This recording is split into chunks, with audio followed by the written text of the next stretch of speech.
Hi, my name is Bob Beechell.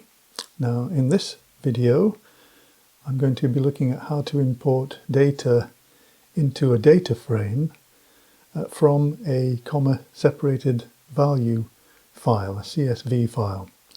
Now CSV files are a very common way of storing data which can then be imported quite easily into R, and in fact in many ways it's the best type of best format, best type of data file to use. Many online data sites provide their data in a CSV file, so it's a good way of getting that data into R in order to carry out your analysis. Now, a comma separated value file is a text file which is arranged in a spreadsheet format with columns as variables and the rows as cases, and each row has the data separated by commas, hence the name. It's a very common way of exporting data files. You can export from Excel and other spreadsheets into a CSV file. And also you can often download data from the internet in CSV format. So it's a very common and useful data file format. And importing CSV files into R is very straightforward. You can import from Excel files directly, as well as SPSS files and SAS files. If you look under here, under the File menu, you'll see there's an Import Dataset menu. And as you can see, you can import from Excel, SPSS, SAS or Stata files. I tend not to do that. I prefer CSV files generally. But if you wanted to have a look at those options, you can do so, of course. So let's have a look at how to import a CSV file. So here is the line to do it. I'm importing this into a data frame called data SV. Remember, data imported into R goes into a data frame, which is what you want. The function of that is read.csv. Now this is part of a general command in R, read command for reading in data. If you have a quick look at this in the help system, remember each command has a comprehensive help page. Let's have a look at that. To do that quickly, of course, just make sure the cursor's on the command and press the F1 function key. That brings up the help page for this particular command for data input, which, as it says, reads a file in table format, such as a spreadsheet, and creates a data frame from it. Now, in general, you have read.table. I'll be looking at using that in the next video. And there's also read.csv, which is what I'm using here. Notice that as well as the file name, which is required, there's a whole host of other arguments you could put in, although, as is common with many R functions, these other arguments have default values, which will be used if you don't replace them. So you don't have to type all this stuff in, because it will use the default values. You only type them if you want to change those default values. And in fact, that's what I want to do over here. So let me just get back to the console here. So notice how I've written this. It's read.csv. It's a CSV file, obviously, and then in brackets the file name. That's obviously mandatory, which must be in inverted commas. It's also useful, probably, in fact, if you don't, it may not work, but I always put .csv. I put the file extension as well here. Notice I've only put the file name. That's because this file is in the same folder, the same directory as my source editor file. If not, you will have to put the complete path to the file. Then a comma. Now I've put header equals true, because the CSV file that I'm importing from, which we can have a quick look at here, if I go into the files option here, then here's this file I'm going to import. So by clicking on that and then viewing the file, you can see it. So as you can see, it's a comma separated value file, and the first row has variable labels. So I need to tell are that that's true. So the header equals true. If it didn't have a header row, then obviously you just leave that out because it will use header equals false by default, as we saw. Okay. So remember, if your CSV file does have, the first row does have variable names, you must include that. Otherwise it's going to throw up an error. Or worse, seemingly import the data but miss the first line of, or miss out data which you might not be aware of. So let's run this, and that's imported it. And so I'll have this data frame here with 3 variables and 20 observations. Let's have a look at it. We can do that firstly by clicking on the icon here, which of course essentially runs the view command.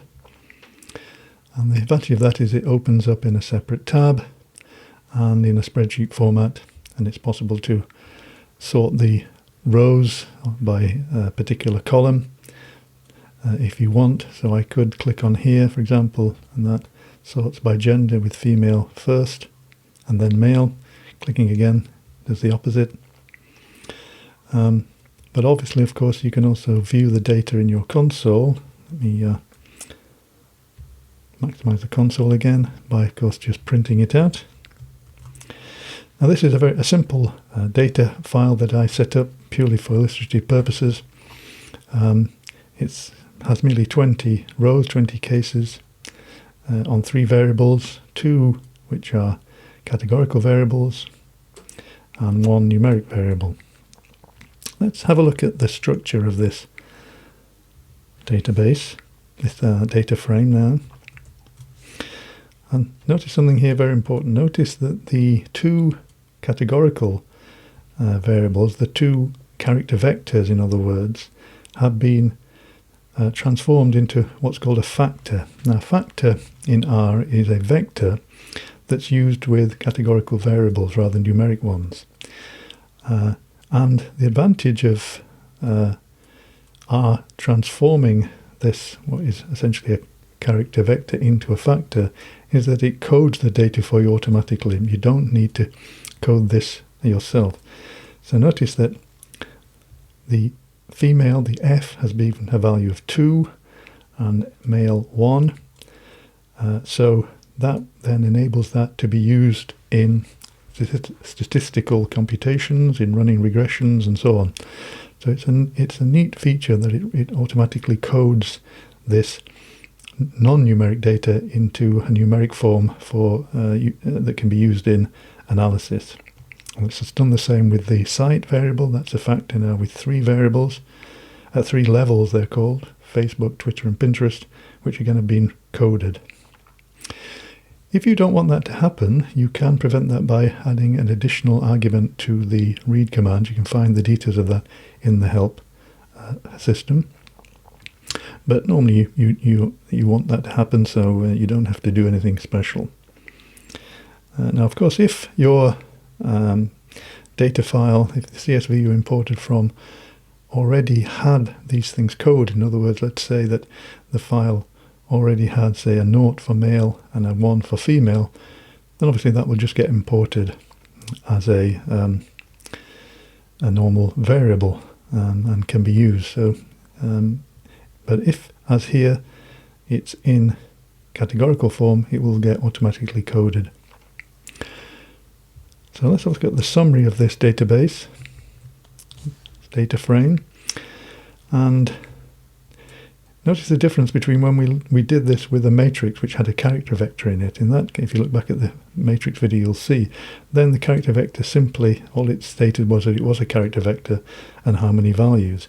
This, because it's a factor, shows much more useful information. It tells you how many of the values are female and how many male, and the same here with site. So the summary information is much more useful in this case. Just to demonstrate that this variable here, site, for example, is a factor. A factor, say, is just a vector, but with levels. Now, so if I access this variable using the list type technique, which is much better, I think, than using the matrix method. What we get is a vector, as you can see from the numbers here at the beginning, which show the index of the first item in the line, but it also has this additional information saying what the levels are. That tells me it's not a numeric vector, it's not a character vector, it's a factor. Okay, so that's imported the data very neatly. Now, what you may often want to do once you've imported a dataset, of course, is then just simply work on a subset. So, and we've seen how to do that in the data frame video. So here I'm choosing just the males here in my dataset.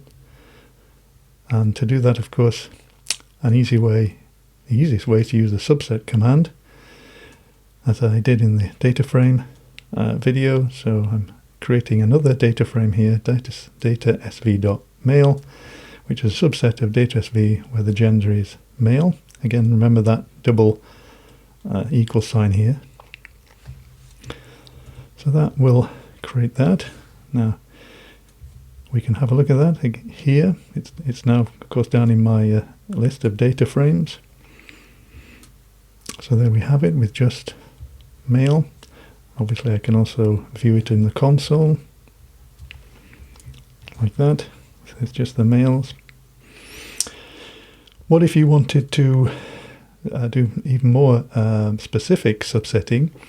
Let's say you wanted to only look at those cases where the individual, the respondent, was female and had been looking at Twitter as their main social media site.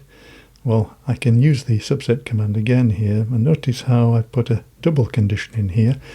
Haven't looked at this before, but as you can probably guess, you can use Boolean operators to put in more complex conditions. So here I'm using the ampersand, which is the Boolean operator AND.